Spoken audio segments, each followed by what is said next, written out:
देखिए derived unit जिसको बोलते हैं, मतलब ऐसा यूनिट से ही उसको कैलकुलेशन करके फंडामेंटल यूनिट से उसको डिराइव यूनिट किए हैं। फंडामेंटल यूनिट तो 7 था, लेंथ, मास, टेम्परेचर, लुमिनस इंटेंसिटी, एम्पियर, है ना, अभी पढ़े ना सारा। तो अब उसी से बनेगा, जैसे हमारा एरिया है, तो एरिया को हम क्या करते हैं, लेंथ इनटू ब्रेथ या लेंथ इनटू लेंथ, तो लेंथ का स्क्वायर हो रहा है, इसका यूनिट क्या हो जाएगा, मीटर स्क्वायर। 2 बार हो रहा ना लेंथ। तो वॉल्यूम है, तो वॉल्यूम में क्या होता है, लेंथ, ब्रेथ, हाइट, तीनों मीटर में यूज करते हैं, तो metre metre metre metre cube हो गया, ठीक है। डेंसिटी है, मास पर यूनिट वॉल्यूम होता है फॉर्मूला, तो केजी पर मीटर क्यूब, है ना, तो ये आपका डिराइव्ड यूनिट है। स्पीड है, स्पीड का फॉर्मूला क्या होता है, डिस्टेंस बाय टाइम, डिस्टेंस का यूनिट होता है मीटर, टाइम का होता है सेकंड, मीटर पर सेकंड। एक्सेलरेशन होता है स्पीड पर यूनिट टाइम, तो स्पीड का ऑलरेडी मीटर पर सेकंड पहले ही से था, और एक और सेकंड आया तो पर सेकंड स्क्वायर हो गया, है ना। फोर्स का क्या है, मास इनटू एक्सेलरेशन, जो न्यूटन होता है, फोर्स का यूनिट ऐसा यूनिट न्यूटन का, लेकिन न्यूटन का मतलब मास इनटू एक्सेलरेशन मीटर पर सेकंड स्क्वायर था, तो केजी इनटू मीटर पर सेकंड स्क्वायर, है कि नहीं।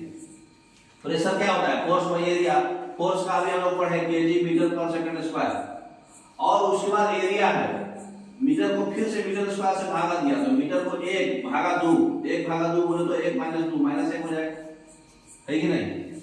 उसके बाद एनर्जी, फोर्स इनटू डिस्टेंस, तो फोर्स इसको जूल भी यूज होता है, ऐसे जूल को हम क्या लिख सकते थे, फोर्स क्या होता है, केजी मीटर पर सेकंड स्क्वायर, इसको फिर मीटर से गुणा कर दिए, तो पावर में 1 और 1 पावर दोनों जुड़ जाएगा, मीटर स्क्वायर हो जाएगा।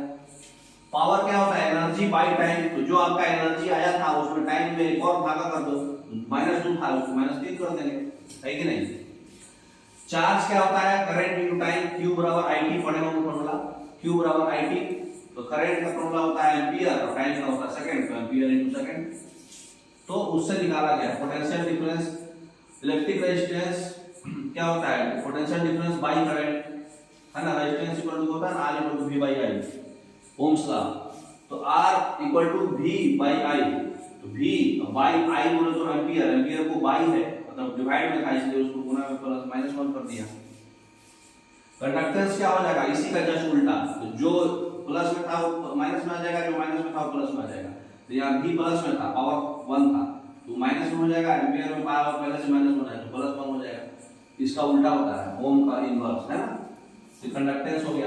फ्रीक्वेंसी क्या होता है, नंबर ऑफ साइकिल्स पर सेकंड, बोले तो सेकंड इनवर्स, ऊपर तो साइकिल्स है तो कोई यूनिट नहीं होगा, और नीचे भी सेकंड है तो सेकंड इनवर्स हो गया, हर्ट्ज भी बोलते हैं जिसको, साइमन बोलते हैं। तो ये सब डिराइव्ड यूनिट है, मतलब फंडामेंटल यूनिट को मतलब यूज करके निकाला गया, है ना, इसको बोलते हैं डिराइव्ड यूनिट, ठीक है। नेक्स्ट अब हम पढ़ेंगे एक्यूरेसी ऑफ मेजरमेंट, ठीक है। तो मेजरमेंट का एक्यूरेसी हम लोग कैसे करते हैं वो भी देखना है, ठीक है।